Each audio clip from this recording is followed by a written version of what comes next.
Hello and welcome to the Predictable B2B Success podcast brought to you by Sproutword.com. I am Vinay Koshy and our guest today is Angela Thurman. Angela, if I understand this correctly, you are the Principal Managing Director at Thurman Co. And really your story begins with acquiring an electrical engineering degree before you went off to work for the likes of NASA and Collins Aerospace, which then of course led you to start your own company. But what is perhaps of interest, or at least caught my attention, I'm sure it would be of interest to the listeners as well, is the fact that you help companies based on three key experiences: program management and contract management. And my understanding of Thurman Co. is that you help companies build and execute on complex program plans that solve their needs, often with the support of third-party suppliers as well. But you're really analyzing contractual coverage gaps and helping negotiate deals and almost being a coach with some of these deals on the basis of your experience. So would that be accurate, or did I get that in a good nutshell, so to speak? That was very good. Yes. I can tell that you've looked at my website and probably my LinkedIn profile. So yes, our services are three-pronged. I usually describe us as a program management consulting firm, but we do also offer contract management and supplier management services because those are wrapped up in project management as a whole. But we do want to let companies know that we can specialize in that area as well, because I personally have some expertise in that field and want to be able to make those services available. I'm curious, Angela, was there a particular incident or event that got you thinking that you need to start your own company in order to help businesses? So yes, I had spent 10 years at Collins Aerospace, and unfortunately at the end of 2020, given the landscape, I was released from my position. I was in a good spot being here in Houston. We have a very complex and diverse market space. And I had some time to look around, and I decided I've worked from home for 6 years. I really enjoy my non-commute, and I want to continue to work from home. And with my own background, being a project management professional, a PMP, and the fact that I have an engineering degree, a master's degree in telecommunications management, this rich history in supplier management due to my role at Collins and in other companies, it just made me think I want to start my own company. And by virtue of the network, an extensive network that I have, because of my years in the industry, I had some good contacts as well.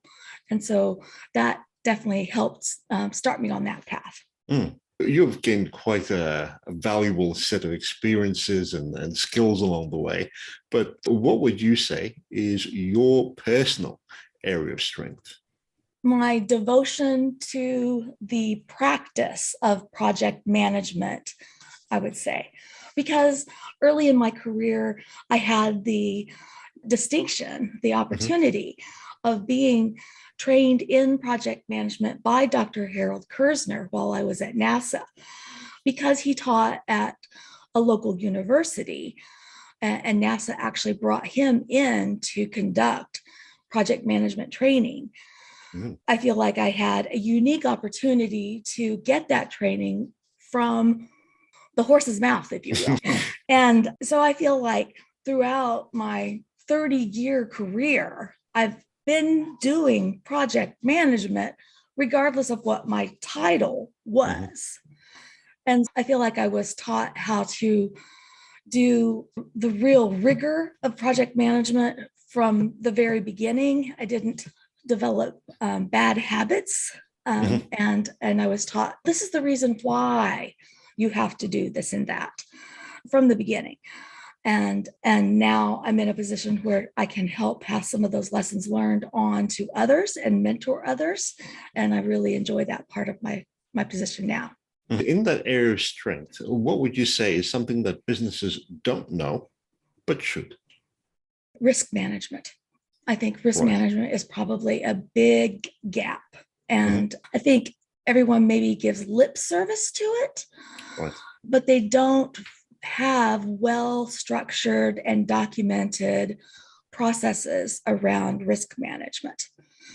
And therefore, they're at risk and may not even realize it.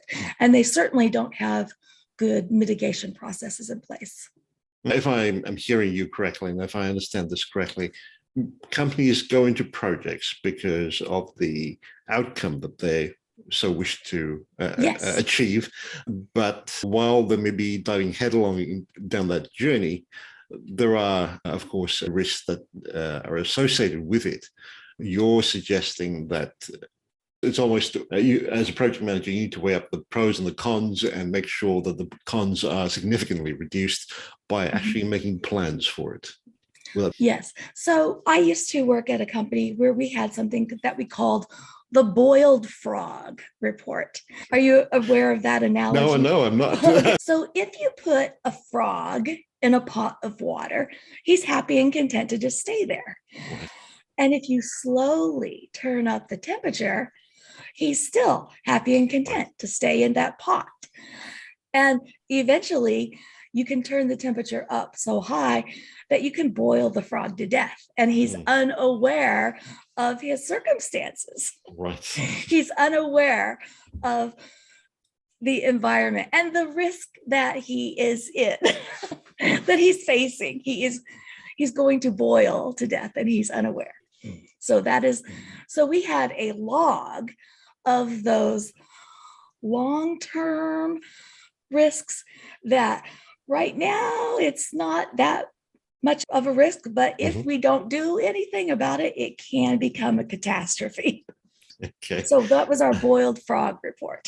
That sounds really interesting. I'm curious, how would you go about putting that log together? Do you sit there and brainstorm about all the things that could potentially go wrong? Is that how it works? Things that, let's say, here in my home, I've got a little sapling that has started to grow up near the foundation of my home. Today, it's not that much of a risk. It's just a little sapling. And this weekend, I could go and pull that little sapling out with my bare hands. 5 years from now, it could be a fairly good sized little tree. 10 years from now, it could be causing significant damage to the foundation of my home. So that could be on my boiled frog report. And at some point, I want to do something about it. So do I go out this weekend and pull that little sapling out of the ground? Or 10 years from now, do I have to pay a structural engineer to come and do, damage repair to the foundation of my home after I've removed a giant tree? Risk is certainly a big part of it. And I would say a lot of risk also comes with the fact that there is often change that evolves during the course of a project as well. Given your experiences, how do you deal with that? Because it has enormous ramifications to suppliers, contracts, etc. Could you help us distill this huge issue into bite-sized pieces? So I would say that the foremost thing to do is to have a change register, some sort of document. Maybe you're using Jira to document all of your changes. Maybe you're just using a spreadsheet. The tool itself is not as important as the diligence and the practice of documenting the changes. And you may have to track whether this particular change is included. Is it a scope change? Or is it merely some sort of modification to the path you were taking? So if it is a scope change, who needs to be informed? Who needs to be responsible to ensure that the contract is updated, pricing is considered? if it's a sort of change where some sort of regulatory requirements have to be considered, certification of parts has to be considered, all of those sorts of things. Because coming from an aerospace background, that's what I'm immediately going to think of. Am I going to have to change my certification test plan and all of that sort of thing?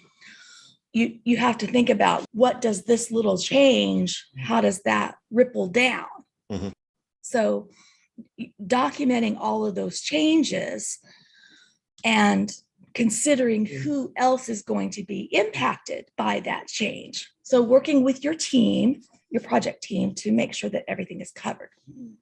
But the main thing is just being in that practice of documenting each and every change, because if you forget something, then it will certainly pop up its head later on, and you'll say, oh, I forgot that one, and now we have to go back and rework a whole bunch of stuff, and that adds time to your schedule, costs, and it could be a significant impact to the project later. Mm-hmm. How often would you say we need to revisit this log or register? Is this something that's done on a daily basis, or at least weekly? Let's say that you're having some weekly cadence meeting with your project team. That needs to be just a regular part of your weekly cadence. Mm-hmm.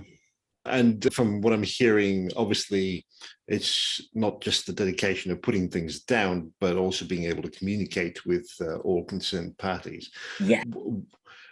When we say communication, most people tend to gloss over it because everybody communicates. We yes, talk, we email, etc., use Slack or what have you. Mm-hmm. But there's more to it, in that quite often things still fall through the cracks. Mm-hmm. Given your experiences, how would you speak to such folks who have probably been noticing a few things going amiss, and it's popped up on the radar, but they're not too concerned about it. But at the back of their mind, they're going, if things don't change somewhat in the near future, this could be quite a mountain instead of a molehill. So hopefully somewhere in all of the documentation that you've started with your project, you've got a project charter, mm-hmm. You've got a stakeholders register, and one of the formal documents that a really good project manager will have is a project management plan. And so this is part of the project management body of knowledge. The PMBOK will say is a best practice. So part of your project management plan is to have a plan for communication. So what sorts of communication to the team, to your stakeholders, to outside parties do you plan to have? Are you going to have minutes from your weekly or biweekly, whatever the cadence is, for the cadence meetings, or project, I'm trying to think of another word for cadence, status meetings? Mm-hmm. Are you going to have a monthly PowerPoint presentation to the stakeholders?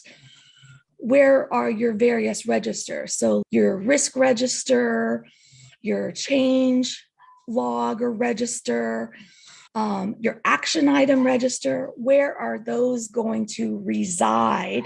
Who can access them? Who has authority to edit them? Those sorts of things. Where are those all going to be archived? Mm-hmm. And that should be a part of your communication plan.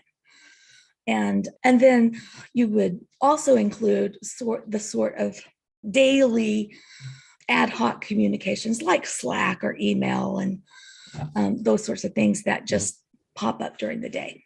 So if I'm understanding this correctly, it's not just about the tools, it's not just about identifying who needs to be informed and the processes that need to take place in order to communicate and communicate well. There is almost a thought process of building for your team, almost starting a new company within a company, Yes. sort of mentality. Yes. And I'm curious as to how you factor in things like the diversity in culture and backgrounds, especially as you communicate, because you probably have these experiences. Somebody says something in maybe Slack, for example, and it can often be interpreted very differently to the way it was intended. So how do we educate team members to create that degree of transparency in our communication, and even being able to just select the right type of medium, because some conversations are best had face to face as opposed to sending a message via Slack, even though many in the tech industry would prefer to send messages via one medium and one medium alone. Yes. Yeah. And that's a very good topic, because we have so many characteristics that we need to keep in mind, because it's not just our geographic diversity. We've got cultural diversity, we've got age diversity, because I work with people who weren't even born when I began my career. And so, yeah, they're texting me messages, and I'm like, this really needed to be in an email, because I need to archive what you've said. And yes, I can archive a text message, but those additional steps are just added work. And that is an education process. And so getting that kind of agreement from the team of these will be our methods of communication, given the priority of the message, the urgency behind the message, because there are some things that if I need to know this or that, I don't want to get it in an email. I want you to pick up the phone and call me, because this is something I urgently need to know now. Don't rely on the fact that when I finished 3 hours of meetings, I'm going to check my email. Yeah, that's something that the team needs to agree on, and that it should be included in your communication plan. Would you say that you almost need to create the right culture at the start of a project? Yes. So that is something that you can do at the project kickoff meeting, and then you can continue to support early on. And that is something that is probably a very difficult thing for the project manager to instill at the beginning, because the project manager doesn't have any formal authority typically, because the project manager is assigned these resources for the duration of the project, but they're not. Let's say you've got an engineering resource and you've got a quality resource on your team. You're not usually that person's direct manager. You're not doing their annual reviews. You don't have the authority to give them a raise generally, but you're hopefully using your skills and your influence to get them to want to do their best and to perform well for the project and support the team. You raised an interesting point, because in such circumstances, and I've had a couple of these issues as well, wherein you've been given a directive and an outcome to achieve, but it's not necessarily your team members' objective. They still have to do their regular work, the real job, and those tasks, because they're direct manager, get priority over everything else, which means your project gets delayed. Now, how do you deal with that in order to still push through, apart from trying to do everything yourself? Yes. So that is when it's very important to ensure that the managers of your team members understand what the purpose of the project is, what the goals, what is it that we're trying to achieve, that they understand the charter of this team. Why have we convened this team and undertaken this project? So who is your project sponsor? And So if it's the VP of some organization or it's the director of some organization, they are going to be your champion. And it's not that I just personally wanted to do this, but I was directed by my project sponsor, my champion, and they have given me the resources and the authority to convene this team, and these are the goals, and this is why. So we're either going to improve quality, we're going to launch a new product that is going to yield all of this additional revenue, or there's some reason, some goal. And it's important that everyone, all of your stakeholders understand what that goal is, and they agree to support the project. Again, if I understand this correctly, you're suggesting that we almost sit down with all concerned stakeholders, direct or indirect, and ensure that there is a common understanding of the outcome, and that the right sorts of KRs or KPIs, if you will, have been set in their individual portfolio, so to speak, so that the project can get some traction in the medium to long term. Yeah. The project sponsor signs the charter, and that is saying, I agree. This is the purpose of the project. This is the goal. These are the KPIs. This is the schedule, and I'm sponsoring this. This is my name. I'm the champion, and I agree. This is what we intend to do. We talked about the boiled frog report. I'm curious, when you talk about documentation and processes, I'm assuming that you've developed templates at the very least to speed up a lot of this thinking. How does that work? Or are there specific templates that you use in order to manage change within a project? Yes, so that's a very good point. Because I am a member of PMI, there are a number of templates that are available to me by virtue of my membership. A lot of those I have just directly downloaded, and then I've tweaked them a bit to give them my own flair. There are other templates, and because risk is just a personal area of interest, and just I really like risk management a lot. I've developed a risk management template. I also developed a risk advisory report. So this is a report that a project manager would send out to the people with a legitimate need to know about a risk. And it has an ISO chart on it. So you gauge the risk at the current state. And then if nothing is done to mitigate that risk, maybe in a few days or a few weeks, you might update that risk report to say, okay, nothing was done. You didn't give me the authority to do anything. So now the risk has changed. It's gotten better. It's gotten worse. And the same thing is true. We shouldn't always just focus on risk. There's also the flip side, which is opportunities.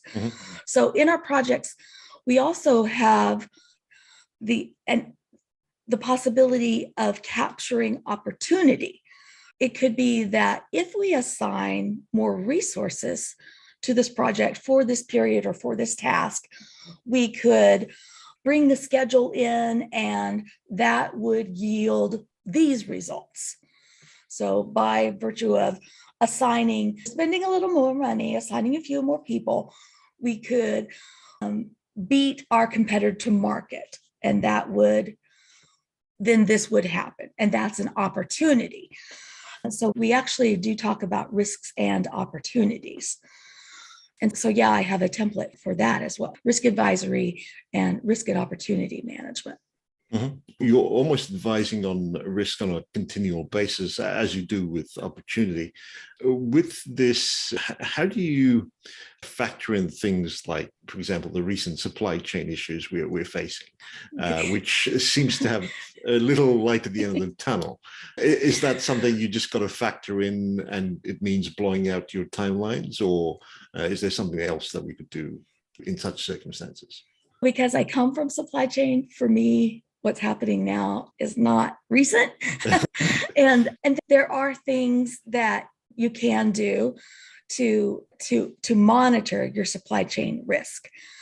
Yeah, that's what you would do. You would just have a constant view of where your risks are. And supply chain is always one of those risks. Mm-hmm. How do you factor in these costs? Because for a lot of companies, from what I'm hearing, there are additional costs given the issues that they're facing. How do you make that decision, or is it even made within the project management scope, about the final product and the costs associated with it? Is it something that the company absorbs? Is it something that we pass on to customers? How does all of that factor into this whole conversation? So that's one of the reasons why my company exists, is because many small to medium-sized organizations don't have full-time employees for these roles. Yeah. For project management, it is an overhead cost. And so as a consulting company, we will come in, and because projects are by definition temporary, we will come in on a temporary basis to assist those organizations with our expertise, knowing that this is a temporary position. So that's one solution.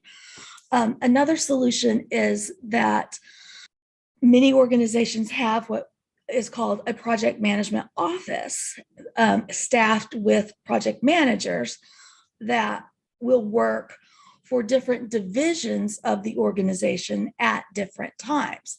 So one year, you may be on a project that supports the marketing organization. And the next year, you may be on a project that supports the engineering division.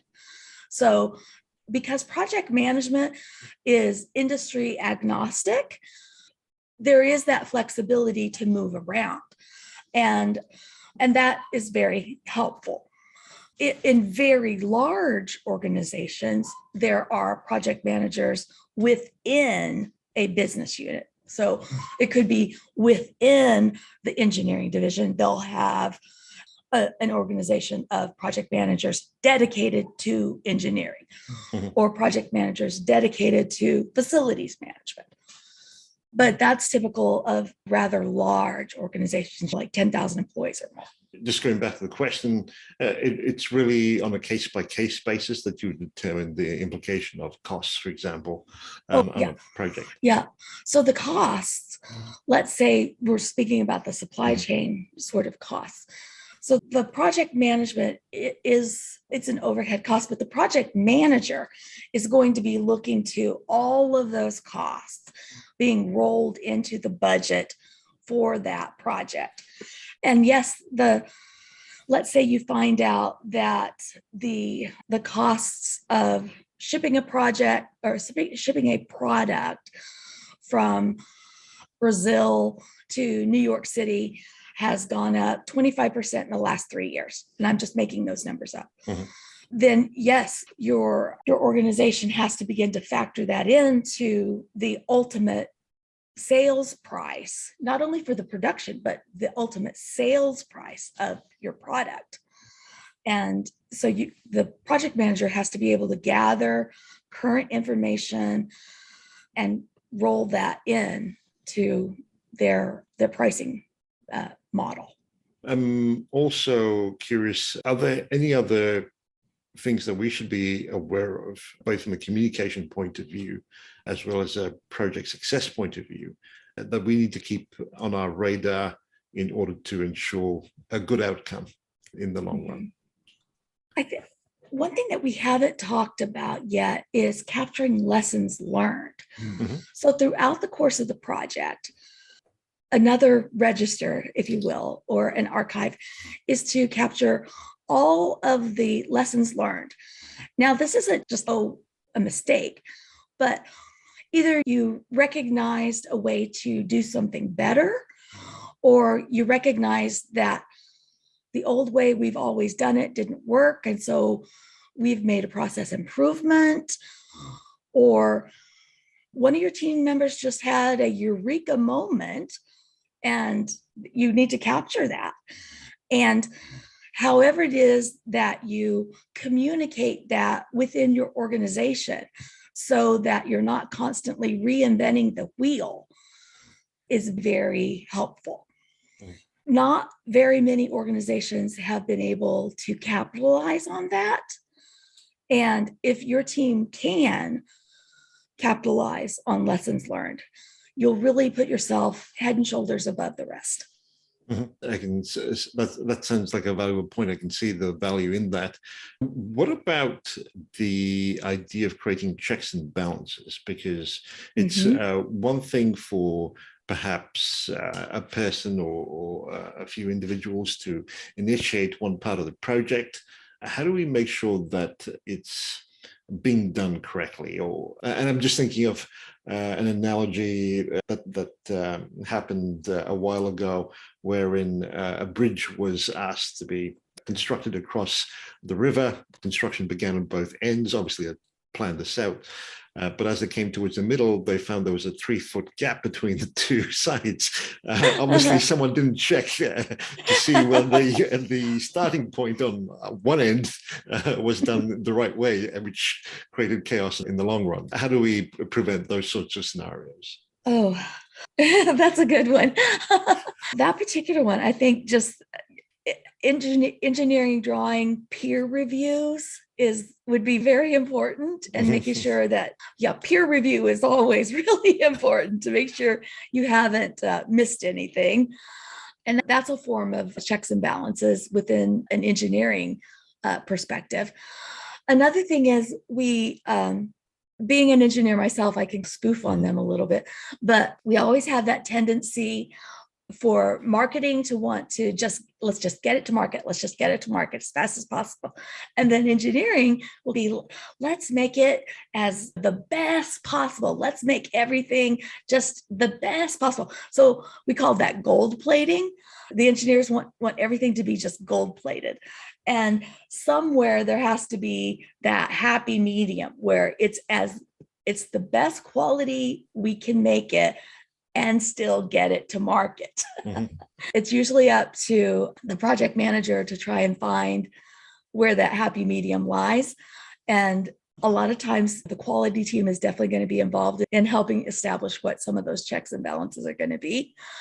But we always talk about how if you've got cost, schedule, and requirements, you can usually have the best. If you try to improve, if you speed up the schedule, then you're not going to have the best quality or the best price. You can't have the best quality and the fastest schedule, or you can't have the best price and the best quality. So that's why it's a triangle. And so you're going to try and balance the triangle. Certainly. So, yeah.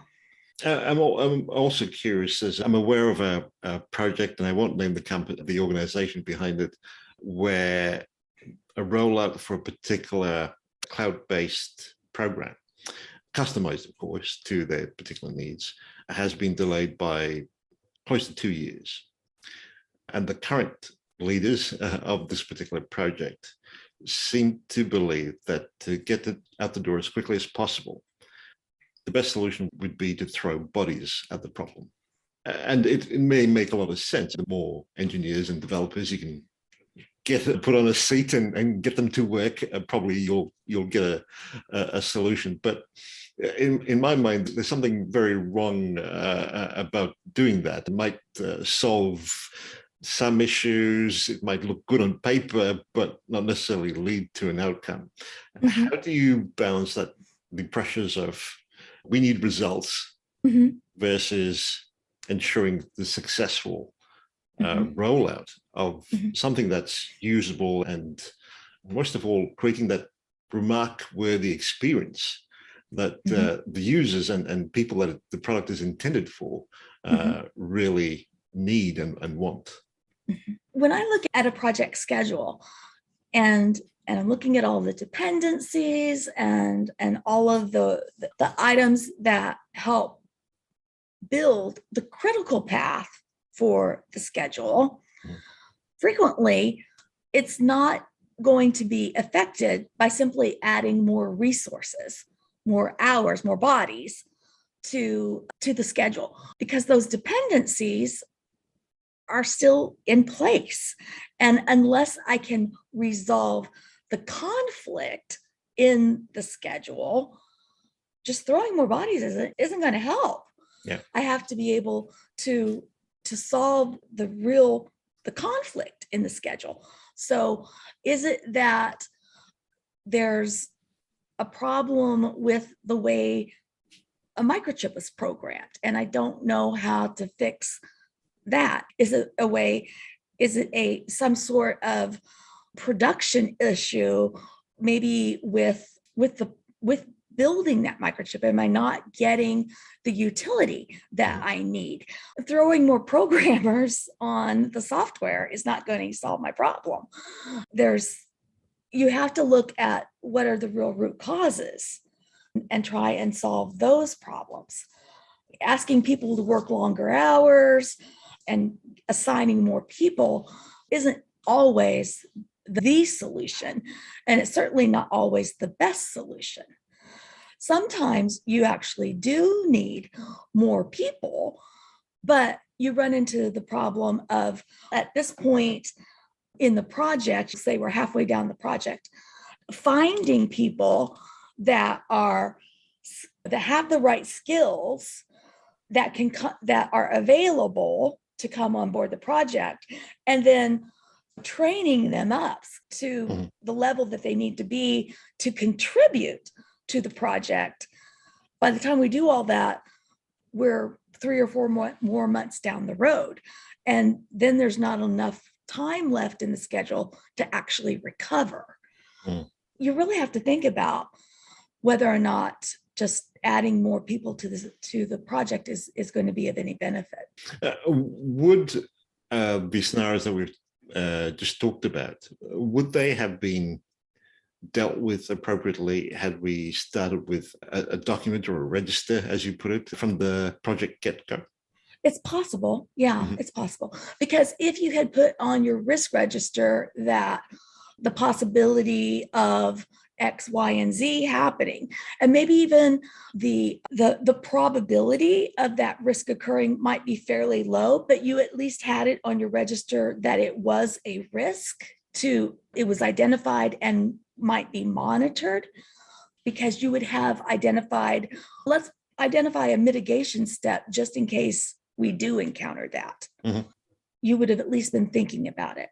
Okay. When it comes to mitigation steps, is that another brainstorming session, just going through all the risk items and coming up with mitigation steps? That's really brainstorming, because you don't really restrict yourself on anything. It can be the wildest, craziest things and that you might never really enact, but it's very free flowing, and then you actually would record the things that you could enact. But yeah, you don't restrict yourself when you're trying to think of what could I do to prevent this or to correct this risk if it were to occur. Yes.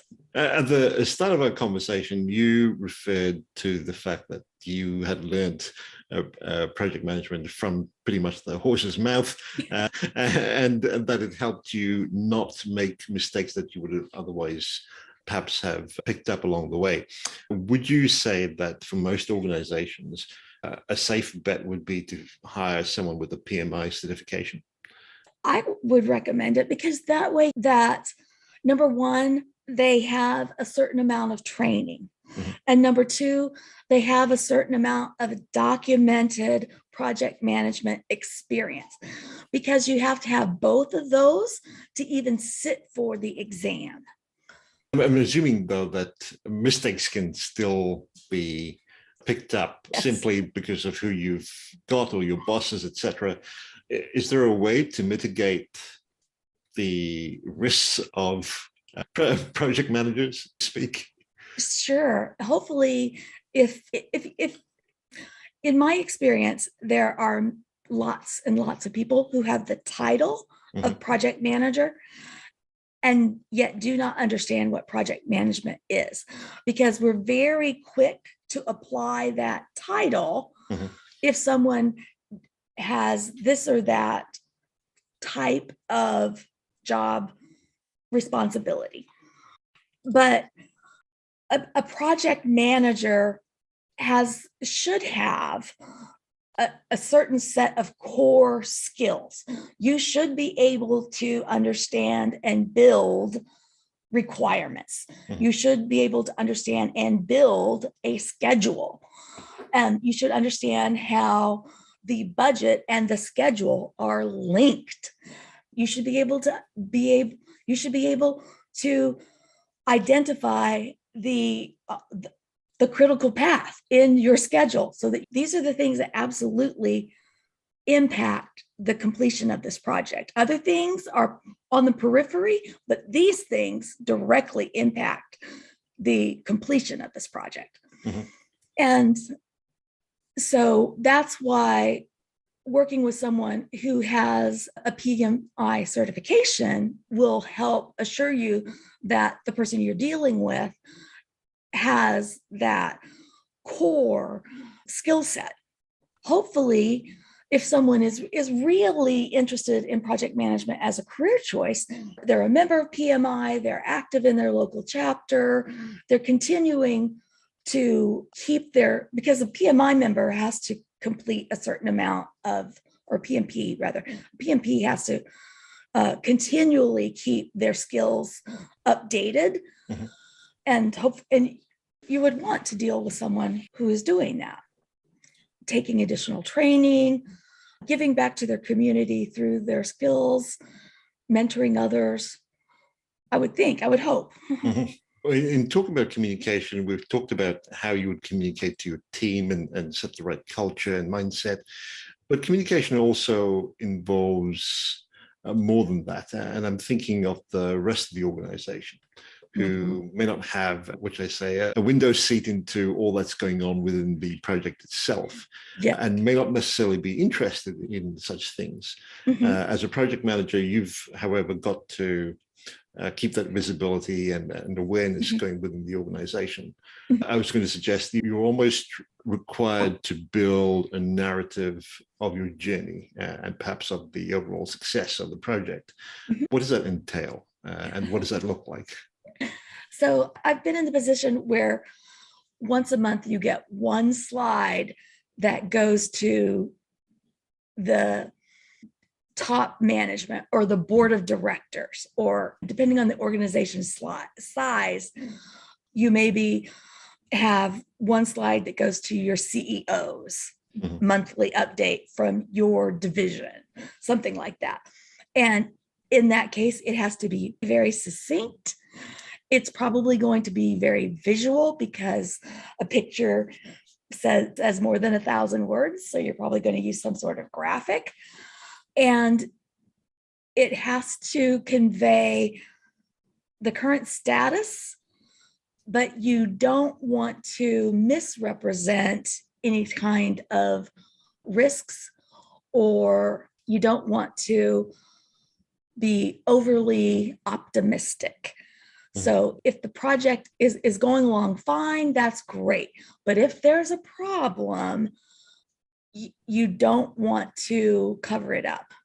You definitely don't want to do that, because that could be a career limiting move. I would say you want to present the information as plainly, concisely as you can in a visual way. I'm sure the listeners, at least a few listeners, going, what the risk mitigation in terms of project planning sounds like a good thing to do. Now, like most ideas, it would probably be at the back of one's head and not necessarily implemented. To create or to help with that bit of urgency in trying to put this together, could you share an example of perhaps a particular circumstance where, if a particular risk was not addressed, there would have been a potential cost that you're aware of to the organization? In my previous career, I was responsible for a product line where the supplier notified me that in a year, a little more than a year, in fact, a particular product was going to be made obsolete. They simply were no longer going to manufacture that product any longer.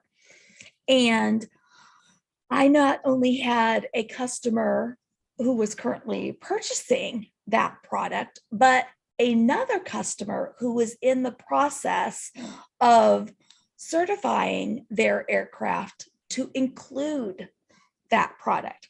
So the second customer's aircraft was not yet in commercial production, but their plan did include this particular product in the flight deck. Number one, I needed to notify both customers that this product was not going to be available any longer.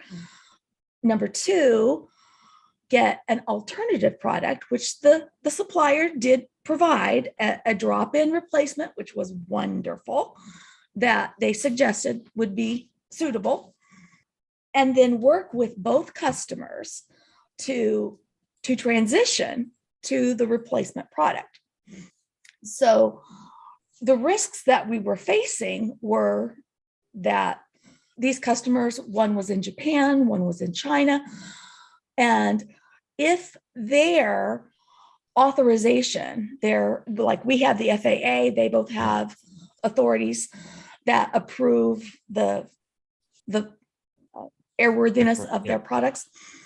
If they did not work with their authorities to get these products certified for flight on those aircraft in time before we ran out of the product that we had that had been manufactured by the end of the run out type period, basically, we would have aircraft without the product.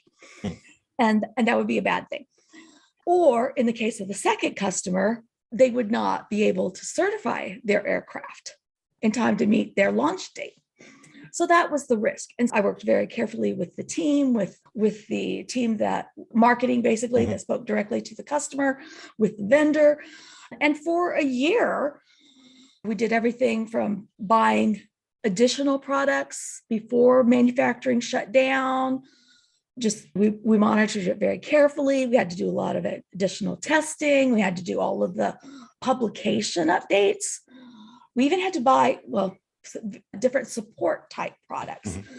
But it required very careful monitoring to make sure that we hit all our milestones so that we didn't run out before the new product was approved.